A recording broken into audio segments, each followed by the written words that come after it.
ये मेरा सौभाग्य रहा कि देश का पहला बीओटी प्रोजेक्ट, मैं महाराष्ट्र में मंत्री था तो मुझे करने का सौभाग्य मिला, ठाणे भिवंडी बाईपास।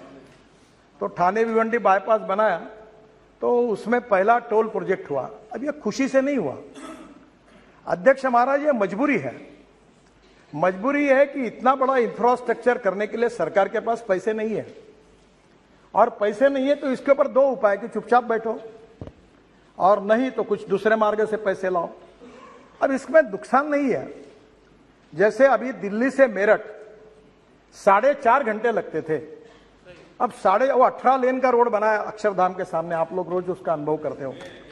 अभी पहले मुझे याद है कभी मैं जाता था उधर से तो ऐसा लगता था कि कभी जाना नहीं चाहिए, पर अध्यक्ष महाराज आज दिल्ली से मेरठ 40 मिनट में आते हैं। और अभी मैं जब मेरठ गया था तो मुझे मेरठ के लोगों ने बताया कि हम 35 मिनट में आधा, तो हम तो गवर्नमेंट गाड़ी में जाते तो 80-90 की स्पीड में होती है। तो उन्होंने मुझे कहा कि अब तो हम लोग कैनॉट प्लेस जाते हैं, आइसक्रीम खाते हैं और वापस आते हैं, यानी इतनी कनेक्टिविटी बढ़िया। आप मुझे बताइए 4.5 घंटे अगर गाड़ी चलेगी तो जितना पेट्रोल डीजल जलेगा वो 40 मिनट में बचत हो जाएगी, वो पैसे में हम टोल लेते हैं। अब ये जो श्रीनगर में दिल्ली से 8 घंटे में आप जाएंगे, अभी आज तो मुझे लगता है कि 8 भी नहीं 30 घंटे में भी जाना मुश्किल है।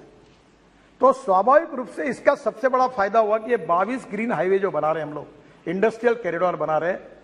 अध्यक्ष महाराज, देश की सबसे बड़ी समस्या अगर कोई है तो लॉजिस्टिक कॉस्ट है।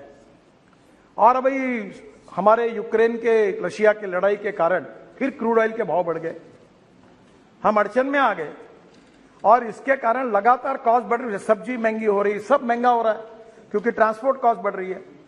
और वर्ल्ड में चाइना की लॉजिस्टिक कॉस्ट 8 से 10% है, अमेरिका के लॉजिस्टिक कॉस्ट 12% है, यूरोपियन कंट्रीज की 12% है, और हमारे यहां एक ट्रक यहां से निकलता तो मुंबई जाने के लिए 50 घंटे लगते हैं।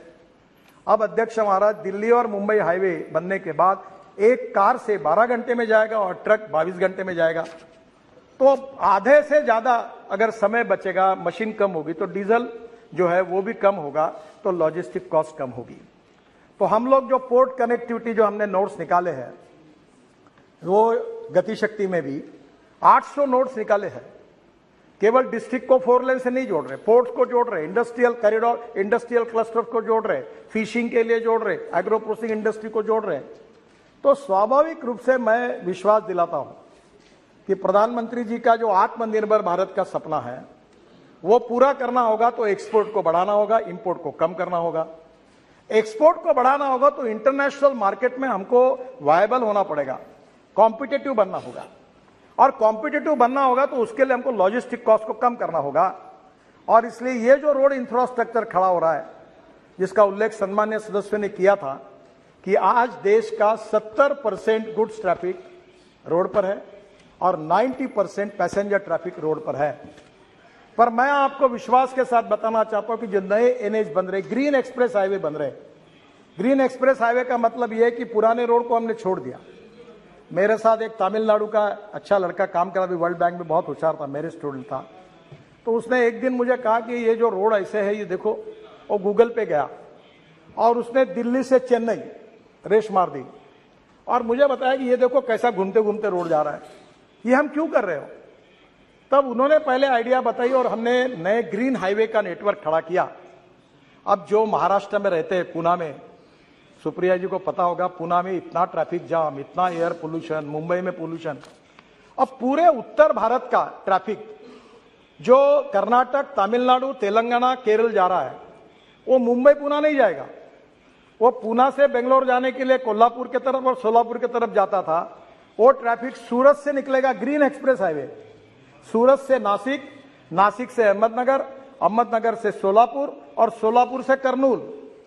तो पूरा मुंबई पुणे का 50% ट्रैफिक जाम कम होगा। पूरा दक्षिण का पूरा ट्रैफिक जो उत्तर से निकल रहा है वो पूरा सूरत से निकल जाएगा, तो लॉजिस्टिक कॉस्ट भी कम होगी, फ्यूल भी बचेगी। ऐसे 22 ग्रीन एक्सप्रेस हाईवे बन रहे हैं और मेरा विश्वास है कि इसमें निश्चित रूप से काफी फायदा होगा, जिसका उल्लेख बहुत सदस्यों ने किया था कि नेशनल हाईवे के बारे में उन्होंने, हमारे एक सदस्य ने कहा कि हम लोग कोई गलत हिसाब करके बता रहे। जो यूपीए सरकार में हिसाब था वही है।